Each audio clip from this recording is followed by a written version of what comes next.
everyone, and thank you all for coming. I'm very excited to be here, as I always am when I come visit Maria's house. And I know a lot of you study here and engage in different cultural activities with Alianza, and we want to make sure we continue that support for this important cultural and educational institution here in Uruguay that helps me and my team at the embassy promote American education, American culture, and the English language. Just very briefly, I am more here as in a supporting role today. Present my very good friend Chris Terrio, who's here from the U.S. Chris and I went to many institutions together, and have known each other for a long time. And I am really excited because he's visiting me as a friend. And I take advantage of his good graces to put him to work for the U.S. Embassy while he's in Uruguay. And hopefully at the same time share his ideas and experiences based on his work as a writer and principally as the man who wrote Argo, which I believe most of you saw, if not all.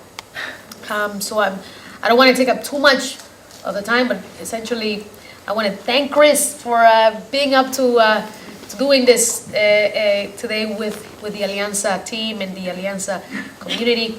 And I'm going to pass it over to you, Maria, who is going to be essentially emceeing, and I'm just going to be sitting here happy that I'm not the one answering the question. There you go.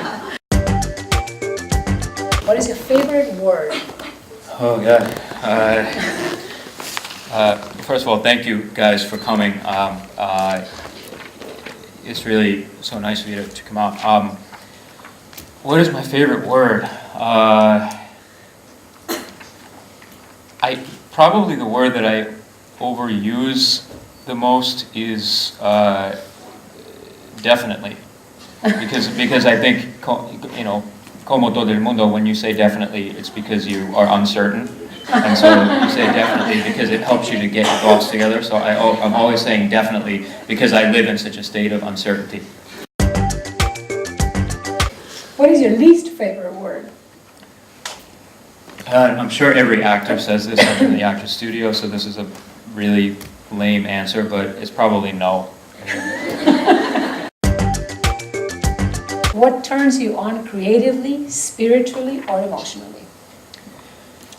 I think watching people who are really good at what they do, and that could be, you know, it could be football, it could be, you know, whatever. It could be an actor, it could be a painter, but, you know, and again, this goes back to uncertainty, right? We all live in such uncertainty all the time when we're trying to make art, that watching other people who are good at it is I think inspiring, right? Because as a writer, or you know, maybe some of you are writers or actors or artists, you constantly have doubt, and so watching the process of other people be good at what they do is invigorating.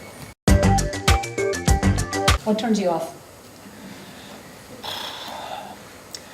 I think what turns me off are cliches and lazy thinking. You know, I mean, I was thinking recently about the movies that I hate, and I think that, you know, because I'm writing right now a movie that I hate so far, and so I was trying to think of what is frustrating to me, and I think that we're also saturated in movies and television and everything that a lot of times it's very easy to go to a cliche, right, in art, and instead of getting back to the real thing, you're imitating an imitation, right? So, this was a problem that I would find in film school, and I was guilty of it too, in that instead of writing about life, and you would write about other films that you'd seen, right? And so you're imitating Tarantino, and Tarantino is imitating somebody else, and that other person is imitating somebody else, and it takes a long time to get back to life. So I think a lot of my heroes are people like journalists, because they have a more primary connection with stories. They're real. Yeah, that are real. What sound or noise do you love? I love the sound of New York.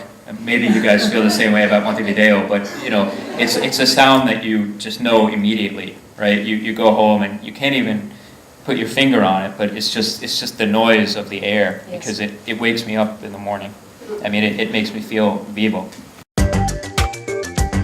What sound or noise do you hate? Wow. I think I probably hate the sound of quiet, which is a bit crazy, but I find that in order for me to work, I need to be around life and around things happening. I mean, sure, I like to go on up into a mountain for a few days, but I think after a while, silence feels like death to me. So I hate too much silence. What profession other than your own would you like to attempt? Let's see, what would I be doing if I wasn't doing this? I'd probably still be some kind of writer, which I know is a cheat, but you know, maybe I'd be a novelist or maybe a journalist or something. Or you know, I would love to be really good at a sport. I'd love to be good at football. I'd love to be good at, you know, baseball. I'd love to be 2 feet taller and be good at basketball. Football, soccer, or football? Football, soccer. Soccer? Yeah, American football, I would not be good at that. Yeah. What profession would you not like to do? Oh my God. It's fine. I would not like to be a banker. I would not like to be in a financial profession because I, especially now in New York, and probablemente en todo el mundo, no? Like the finance, especially in cities, you find that, you know, I mean, obviously, you know, great banking and capitalism and all that, great, up with, you know, the economy, but I find that to be a really deadening way to spend my life and my time, and I'm not very good at math, and yeah, so I wouldn't want to do anything financial. Finally, and this is one that I think James Lipton really likes to ask. If heaven exists, what would you like to hear God say when you arrive at the pearly gates? Oh God, you're killing me already. Isn't that what you're supposed to ask, like, you know, Emmanuel Riva, who's like, what would you want to hear God say? Are you looking at me? I don't know. Well, why don't you answer that too? Here. It's welcome. Welcome, I like that. Yeah, I'll take Jaleesa's answer on that. Yeah. Okay, sounds good.